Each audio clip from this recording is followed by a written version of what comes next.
tamén sabedes, fai aproximadamente nestas datas, hai un ano, fomos testemunha, moitos dos que estamos aquí, da exhumación dos restos mortais de precisamente Francisco Miguel, Juan Boedo, Pedro Pinilla pai e Pedro Pinilla fillo, que tuvo lugar no cemiterio de Berto. 88 anos precisamente despois de serem fusilados e soterrados precisamente nese cemiterio.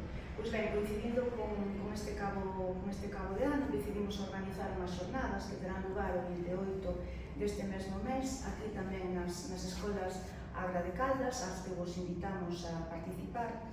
E a elección de por que Francisco Miguel, pois bueno, desde hai moitos anos, Francisco Miguel é unha figura que estivo moi vencellada ao noso concello, a pesar de que non é oriundo daqui, nin tampouco tivo unha vida neste concello, pero sí temos un gran vencellamento. E prova diso foi ao longo de todos estes anos, por exemplo, a Asociación Cultural Luñeira, que realizou numerosos actos de lembranza para que a súa figura non caese no esquecemento. Pois ben, daí saiu a idea, e o día 28, coincidindo precisamente co día co que foi asasinado e posteriormente soterrado no propio cemiterio, teremos aquí estas xornadas. Se comprobades o programa, a verdade é que é moi interesante e hai unha participación moi variada. Por un lado estarán membros da Asociación Cultural Luñeira, estarán tamén persoas relacionadas coa Asociación da Recuperación da Memoria Histórica e despois outros persoeiros importantes como poden ser Miguel Anxo Fernambello ou Carmela Galego, que terán un faladoiro sobre as vanguardas arrebatadas.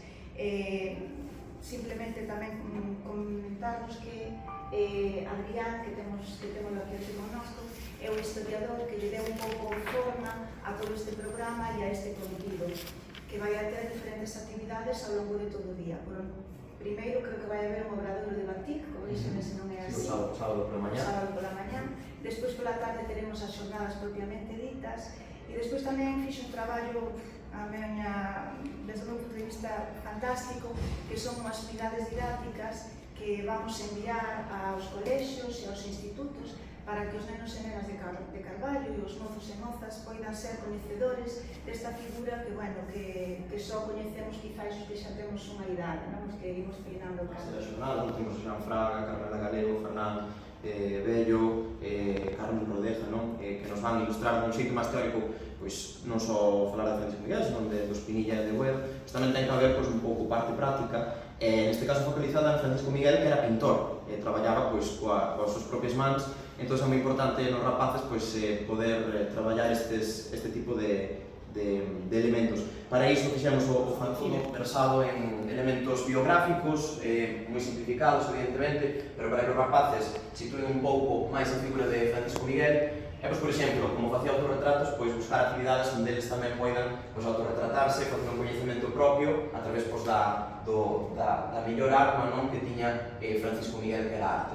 Amósanse todo, Francisco Miguel foi moi prolífico, grabados, óleos, litografías, incluso tamén o batik, por iso tamén facemos ese obradoiro de batik.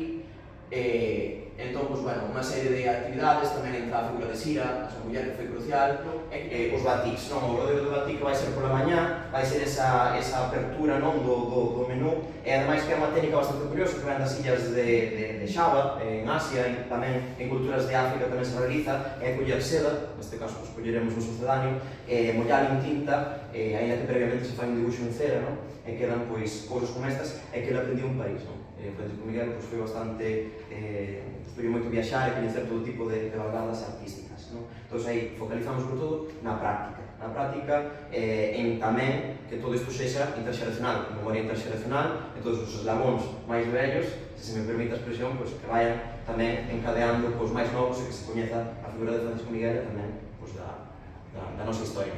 Desde logo, agradecer o traballo que se está a facer, en este caso, para seguir mantendo vivo o legado e a chama de persoas que no seu momento foron arrebatadas, como di este texto, e que eran vanguardistas e que lamentablemente lamentablemente non a guerra civil pois truncou non ese gran percorrido artístico que tiñan persoas como Francisco Miguel, non? Porque asistimos ali ao cementerio de Berto e ademais xusto no momento en que se estaban a punto de abandonar prácticamente non?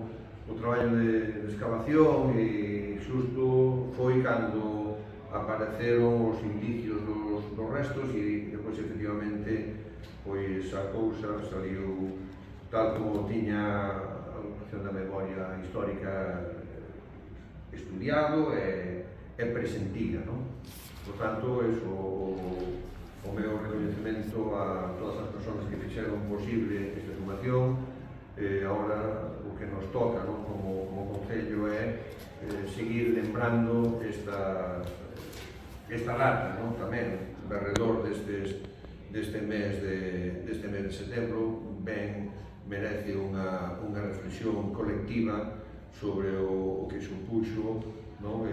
Eses horrores da represión, non?